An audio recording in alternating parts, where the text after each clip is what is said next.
Hello, and welcome to today's episode. If you've already heard the introduction before, then just skip ahead about 5 minutes. Otherwise, the Bible is referred to as the living Word of God. It isn't a book that is meant simply to be read. It is a perspective-altering substance that is meant to be ingested and absorbed into you. And when it becomes a part of you, it changes you. And that is exactly what it is meant to do. A psalm is a spiritual song based on real-life experiences that reveal a profound foundational insight that is then expressed in the form of music, which is usually played on a harp. This is my own paraphrase of the Psalms. Now, there is an important difference between a paraphrase and a translation, and it is important to understand what that difference is. A translation takes a text word by word, and it finds the most accurate word in another language to convey the meaning of that original word. But sometimes getting the details right can come at the expense of the big picture. For example, the literal translation for a butt dial and the literal translation for a booty call could end up being exactly the same if they were both translated very literally into another language. But we all know that those are two very different ideas. A paraphrase, on the other hand, is attempting to capture the spirit of the idea that is being expressed. But both approaches come with their own disadvantages. Sometimes the most literal translation for each word, while technically still accurate, also loses something in its translation. For example, if you were to translate the phrase, "cat got your tongue," into another language, it would probably make no sense to them. Why would a cat grab your tongue? What are you even talking about? In order to convey the original idea, you would have to find out which saying is used in that other language to express the same concept. But it might not involve a cat, or even any animal at all. So the literal translation would not be a very accurate one. But in a case like the one that I just described, the idea is more important than sticking to a very literal translation that ends up losing all of its intended meaning. However, because paraphrases are an individual's interpretation of the underlying idea instead of a rigorous academic translation of the word, they are not as objectively accurate as a translation is.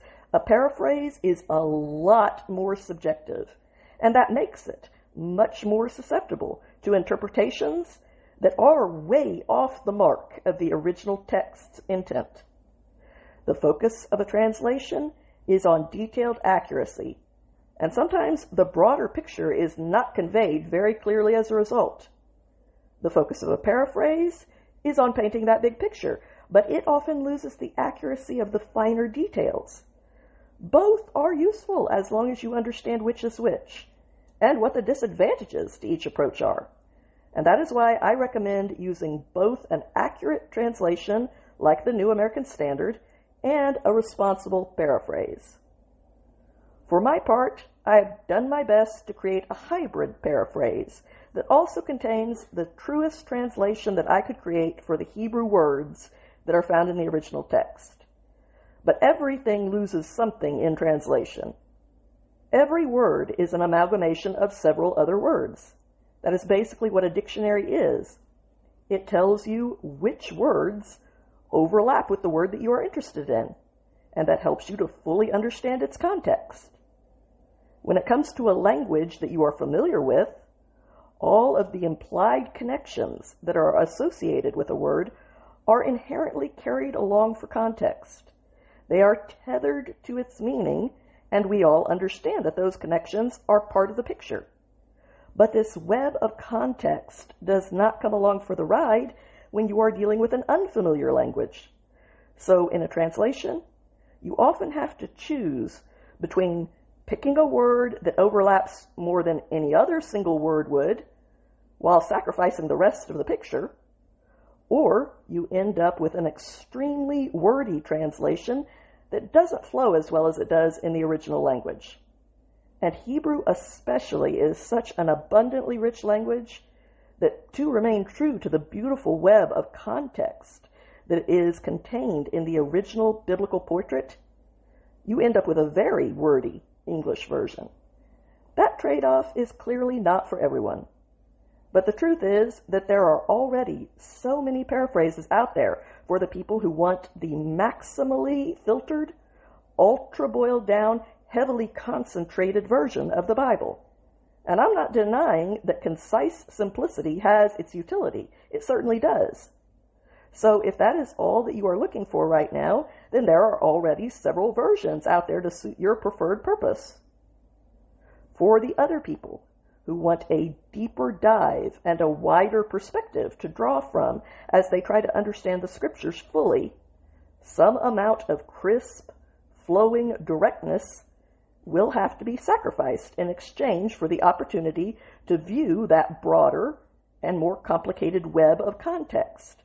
But hopefully, these attempts to contribute an additional tool to the versions of the Holy Scriptures that already exist will only add another dimension to the way that you experience faith. Psalm 124, a Song of Ascents by David.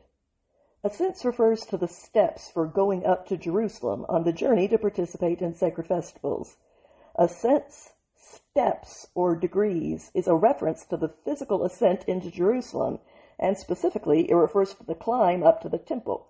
So these psalms were likely sung by pilgrims who were traveling to Jerusalem.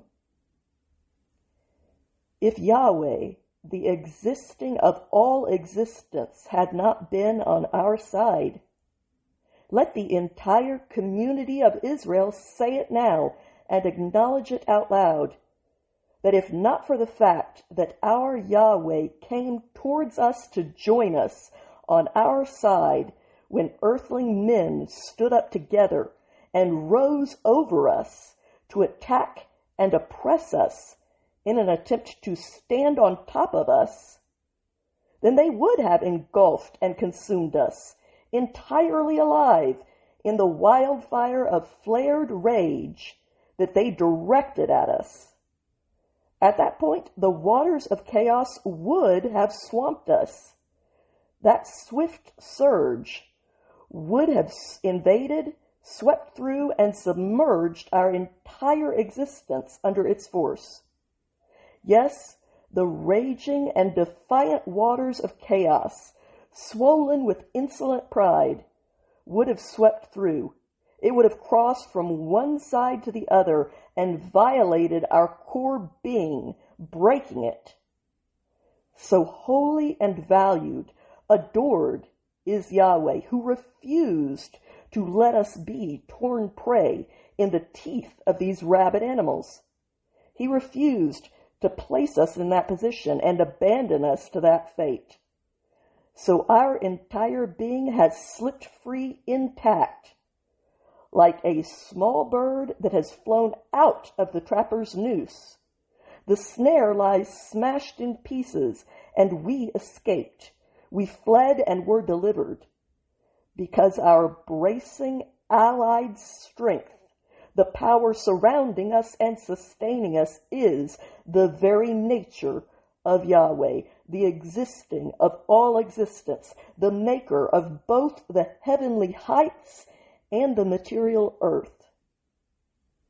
I pray that whatever voice God might choose to give me in this world, He would also give me the words that I should use it for.